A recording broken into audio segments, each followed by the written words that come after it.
Bonjour tout le monde et bienvenue aujourd'hui. Je suis très content de vous voir aujourd'hui.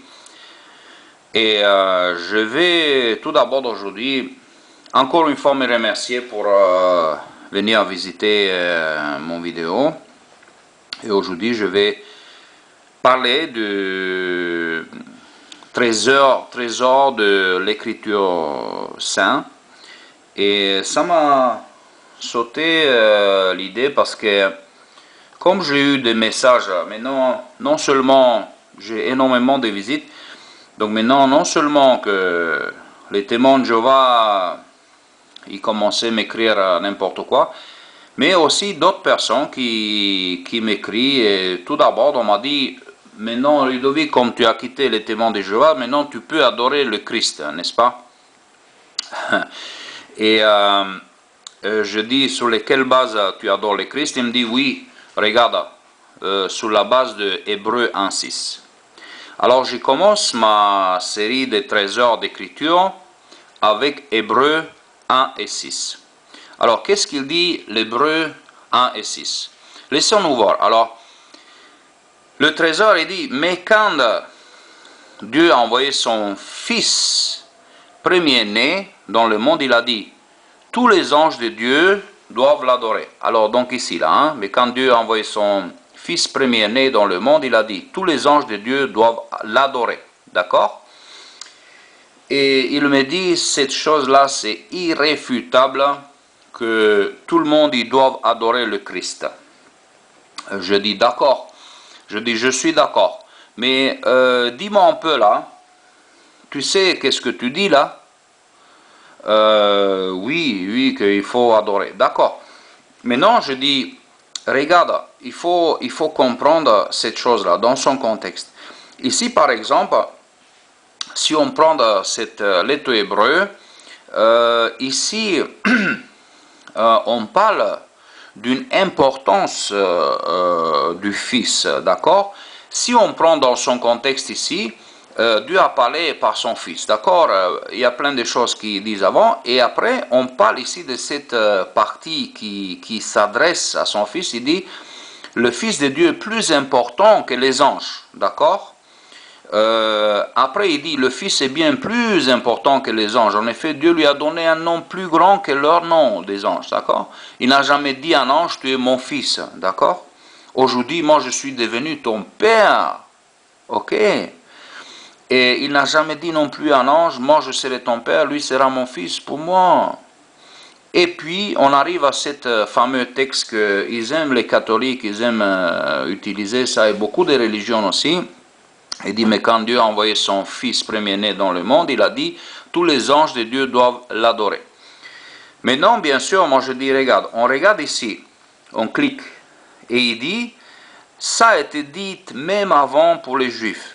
Mais ce que je trouve très bien, c'est un peu moins dangereux que chez les Jéhovistes. Il dit Deutéronome 32-43, et sont très honnêtes parce qu'il dit, cité d'après l'ancienne traduction grecque. Donc, qu'est-ce que ça va dire? Citer, d'après l'ancienne traduction grecque, des écritures hébraïques. Donc, en fait, si nous, on va aller au Deutéronome, dans les anciennes écritures, 32, Deutéronome 32, Deutéronome 32 et 43, d'accord, on est là, Deutéronome 32 et 43, ça arrive, voilà. Ici, évidemment, on est en train de lire, il dit, le ciel,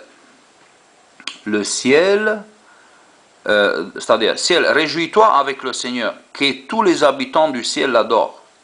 Le Seigneur vengera la mort de ses enfants, il fera tomber sa vengeance sur ses ennemis. Il donnera ce qu'il mérite à ceux qui le détestent, mais il purifiera la terre de son peuple. Donc, ici, le problème, c'est que il fait bien allusion que c'est l'ancienne traduction grecque de l'écriture hébreu. Maintenant, je me suis dit, d'accord, Mais le problème, c'est avec cette traduction grecque, il faut vérifier dans la vraie traduction. Alors si nous on va dans la Bible de King James, et on voit la traduction, bon je suis allé directement ici, mais je voulais vous montrer que bien on est dans le Deutéronome ici, hein, on est en Deutéronome, chapitre 32, et verset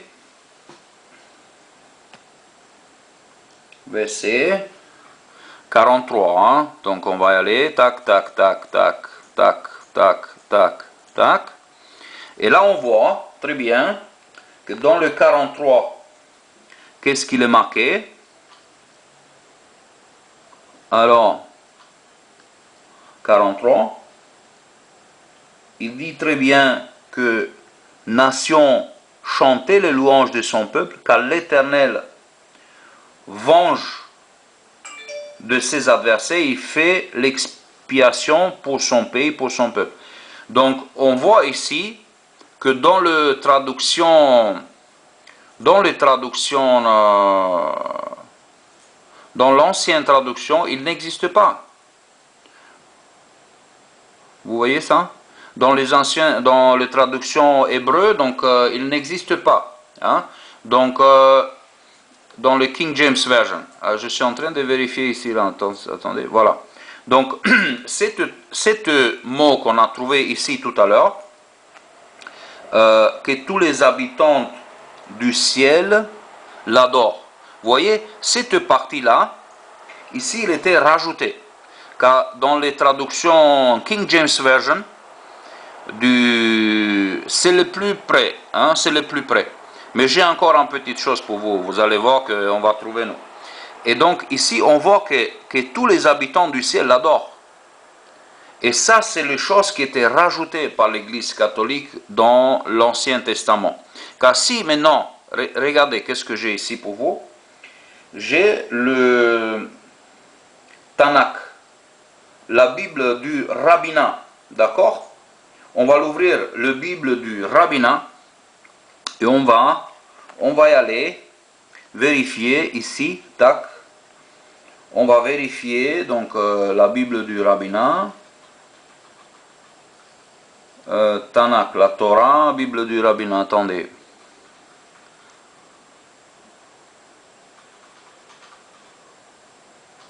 Isaïe, mais qu'est-ce que c'est ça là? Table de matière, les prophètes, Tanakh, Torah, Genèse, pardon, hein. Exode, Lévitique,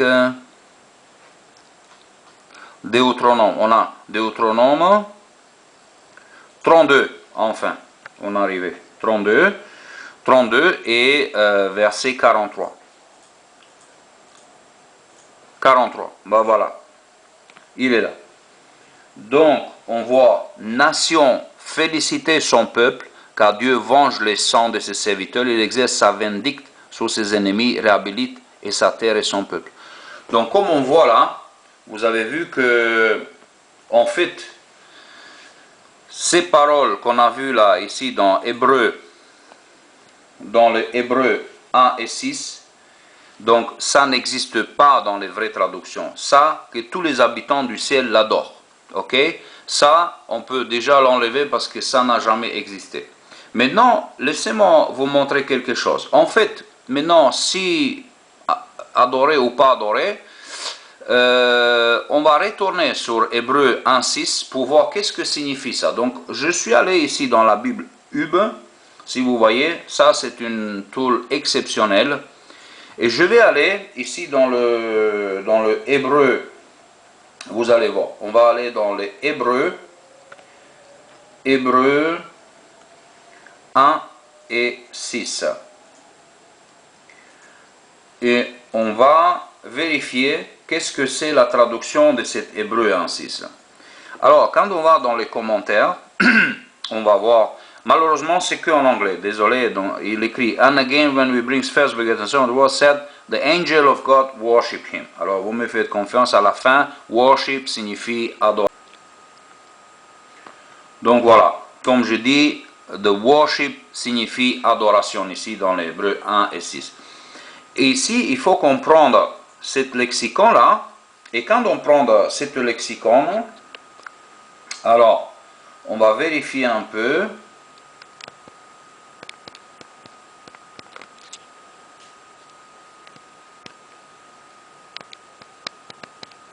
Bon, ça ne marche plus. Ici, si vous voyez, donc ici, on va aller dans le texte ici. The angel of God, Theos, worship him. Ça, c'est très important pour nous, pour comprendre qu'est-ce que signifie cette worship him. Parce que, bien entendu, on peut, on peut s'approcher pour comprendre cette signification. Alors, ce worship, cette adoration, en grec, signifie proskoune satosan. D'accord? Et si on va ici sur le texte pour voir sa signification, on clique sur cette signification et on voit qu'est-ce que signifie ce proskuneo. D'accord? Donc, en proskuneo, signifie I go down on my knees, c'est-à-dire je m'agenouille devant lui. D'où obéissance tout, c'est-à-dire obéir. Et enfin, il dit worship, adorer. Mais qu'est-ce que signifie cette worship? C'est-à-dire proskuneo en cette traduction, donc je fais l'extraire d'anglais, je l'ai mis en français, comme ça vous le voyez vous aussi. Alors je vais le mettre un peu plus bas parce que là je vois rien. D'accord, ok, voilà, je vais le mettre encore plus petit,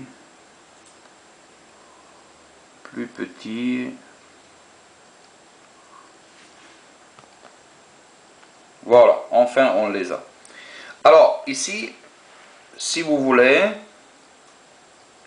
on les voit. Qu'est-ce que signifie ces proskuneo? C'est un respect profond, c'est une vénération, déférence et traiter quelqu'un avec révérence, mouvement du corps qu'on fait soit en s'inclinant, soit en pliant les genoux.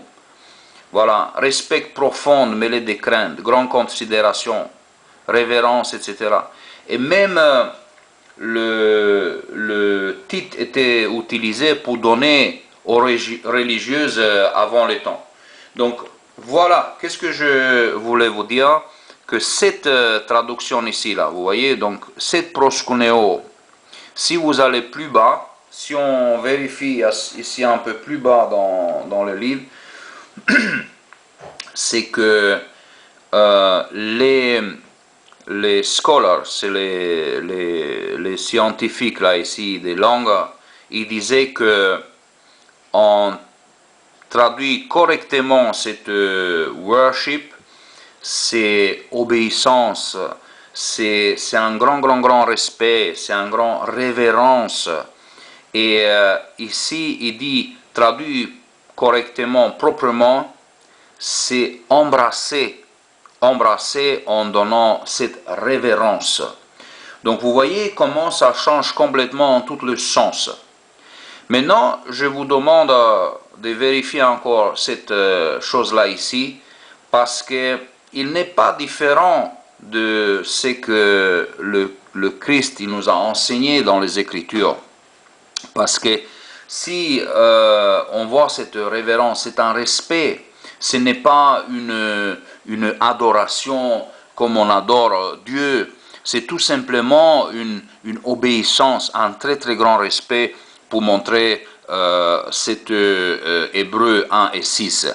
Mais le problème, c'était que l'Église catholique et tous les autres, ils ont essayé, parce que comme ils ont énormément voulu faire de Christ un Dieu, d'accord, mais cette worship, ça peut signifier, parce que à l'époque, worshiping, on worship, on adorait même des rois, hein, Et, pardon, et quand il dit aussi ici en bas, là, les Égyptiens, par exemple, vous voyez, the basic meaning of proskuneo is, in the opinion of most scholars, is to kiss. C'est-à-dire, le signification fondamentale de cette proskuneo, dans l'opinion des scientifiques, c'est embrasser.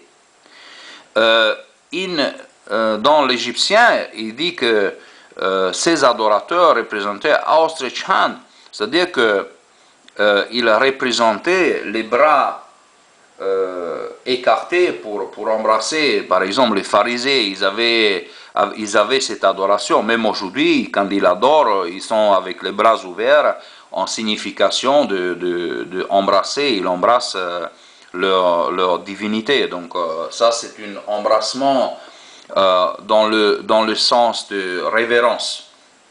Donc voilà. Mais c'est jamais comme on voit ici, c'était utilisé dans un sens d'adoration comme on adore Dieu. C'est plutôt, comme ici il dit, c'est une, comme on a vu ici, en révérence. Donc la définition du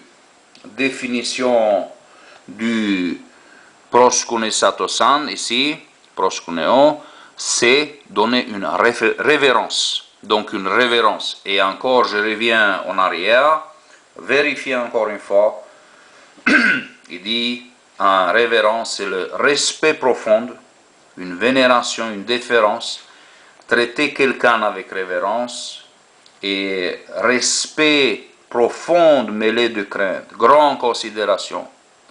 Et même ces titres de proskunetosan, ils ont donné même au titre d'honneur donné aux religieux et aux prélates. Vous imaginez?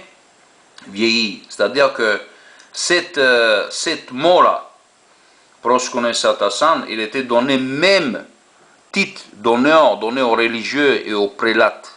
Vous imaginez? Donc cet titre que vous voyez ici en grec, là, cette proskunesatosan, il était donné même aux religieux de cette époque-là. Donc voilà, c'est une petite visualisation de ce texte, parce que je sais que beaucoup de chrétiens, ils arrivent et ils utilisent ce texte comme un échappatoire de l'organisation. Donc moi je vous dis niet. Et voilà, ce que je voulais vous dire, c'est que ce n'est pas parce que l'Hébreu 1.6, d'accord, l'Hébreu 1.6, il nous dit worship, adorer. C'est-à-dire que nous savons que dans les Écritures grecques, qu'est-ce que signifie cette adoration, hein? C'est pour ça qu'il ne faut pas tout de suite aller dans ce sens. Parce que nous, si on va dans les Écritures,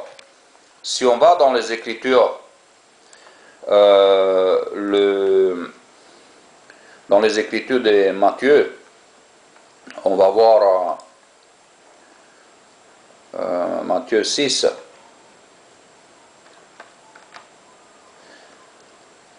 Alors, qu'est-ce que nous, le Christ, il nous a enseigné? Juste pour un rappel. Parce que maintenant, les gens, ils viennent, ils vous disent, voilà, maintenant, vous êtes échappé de cette organisation, maintenant, vous pouvez, bien sûr, adorer le Christ. Moi, j'aimerais vous dire une chose, tout simplement, c'est que le Christ et la Bible, il ne nous a jamais enseigné de prier le Christ. Nous avons l'enseignement dans le Matthieu, l'unique enseignement. Car ici, il dit comment prier. Alors en Matthieu 6, verset 5, il dit, quand vous priez, ne faites pas comme les hommes faux. Ils aiment prier debout dans la maison de prière et au coin des rues, pour que tout le monde les voie. Je vous le dis, c'est la vérité, ils ont déjà leur récompense. Mais toi, quand tu pries, va dans la pièce la plus cachée de la maison, ferme ta porte, prie dans ton Père qui est là même dans cet endroit secret. Ton Père voit ce que tu fais en secret, il te récompensera. Quand vous priez. Ne parlez pas sans arrêt, comme ceux qui ne connaissent pas Dieu. Voilà, blabla, plein de choses. Ils croient que Dieu va les écouter, qu'ils parlent beaucoup. Ne faites pas comme eux. En effet, votre Père sait ce qu'il vous faut et que vous le demandiez. Donc, il faut faire des prières assez courtes. Et là, il vient les choses magnifiques. Il dit, le Notre Père. Donc, le Christ, il dit, vous devez prier de cette façon. Quand vous priez, vous devez prier de cette façon. Notre Père qui est dans les cieux, que ton nom est saint. C'est-à-dire, il n'a jamais, la Bible, le Christ aussi, il n'a jamais enseigné de prier lui-même. Et, pardon. Donc, notre Père qui est dans les cieux, ton nom est saint. Fais que tout le monde le connaisse. Fais venir ton royaume, fais que ta volonté se réalise sur la terre comme dans les cieux. Donnez-nous aujourd'hui le pain qu'il nous faut, pardonnez le mal que nous avons commis, comme nous pardonnons à ceux qui ont fait du mal. Et ne permets pas que nous soyons tentés, mais libère-nous de l'esprit du mal. En effet, si vous pardonnez leurs fautes aux autres, votre Père qui est dans les cieux vous pardonnera aussi. Mais si vous ne pardonnez pas aux autres, vous faites des comités judiciaires, comme il dit. Mais si vous ne pardonnez pas aux autres, votre Père ne vous pardonnera pas vos fautes non plus. Alors ici, je vais voir ici.